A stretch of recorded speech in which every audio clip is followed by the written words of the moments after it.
Assalamu alaikum, this is Shakil. You are watching Time Pass Theory by Shakil. আজকে আমরা চলে আসছি আমাদের ধান খেতে। আমরা এখন জ্বালা উঠাবো রোপণ করার জন্য ধান।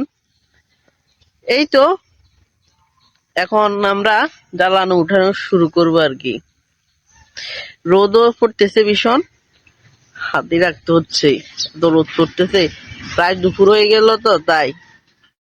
আমাদের জাতীয় কবি কাজী নজরুল ইসলাম বলেছেন, যে মাটিতে ফসল ফলায় সে নীরব বিপ্লবী। নাঙ্গল আর কাস্তে, এই দুই অস্ত্রই মানুষ বাঁচে। জ্বালাগুলা ভালোই বড় হয়েছে, এখন রোপণের উপযুক্ত হয়ে গেছে জ্বালাগুলা। এই জন্য আমরা আজকে উঠাতে আসছি। কিছু কিছু উঠানো হয়েছে, এখন আমরা উঠাবো আর কি।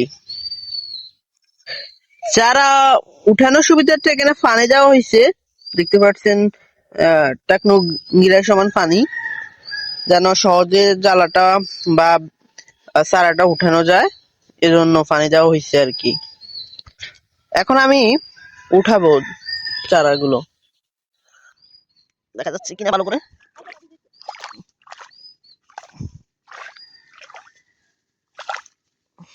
শব্দ হচ্ছে তাই না পানির, দেখুন। আমাদের পল্লী কবি জসিমউদ্দিন বলেছেন, কৃষকের গ্রামেই জন্ম নেয় সভ্যতা, তাই কৃষকের অবহেলা মানেই নিজের শিকড়কে অবহেলা করা। কবি সুকান্ত ভট্টাচার্য বলেছেন, ক্ষুধার রাজ্যে পৃথিবী গদ্যময়। এই লাইনটাই কৃষকের জীবনের সবচেয়ে বড় সত্য।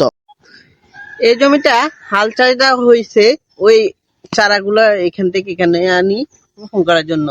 কিভাবে রোপণ করে একটু একটু আপনাদের দেখাতে চাচ্ছিলাম আর কি। একটু কয়েকটা ইয়ান তো আমি দেখাই কিভাবে রোপণ করা হয়। আমি ঠিক রোপণ করতে পারি না, তবু আপনাদের দেখাই কিভাবে রোপণ করে এগুলা।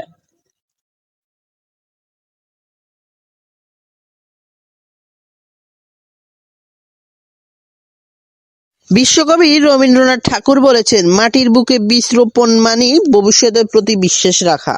তো সবাই ভালো থাকবেন, আল্লাহ হাফেজ, আসসালামু আলাইকুম ওয়া রাহমাতুল্লাহ।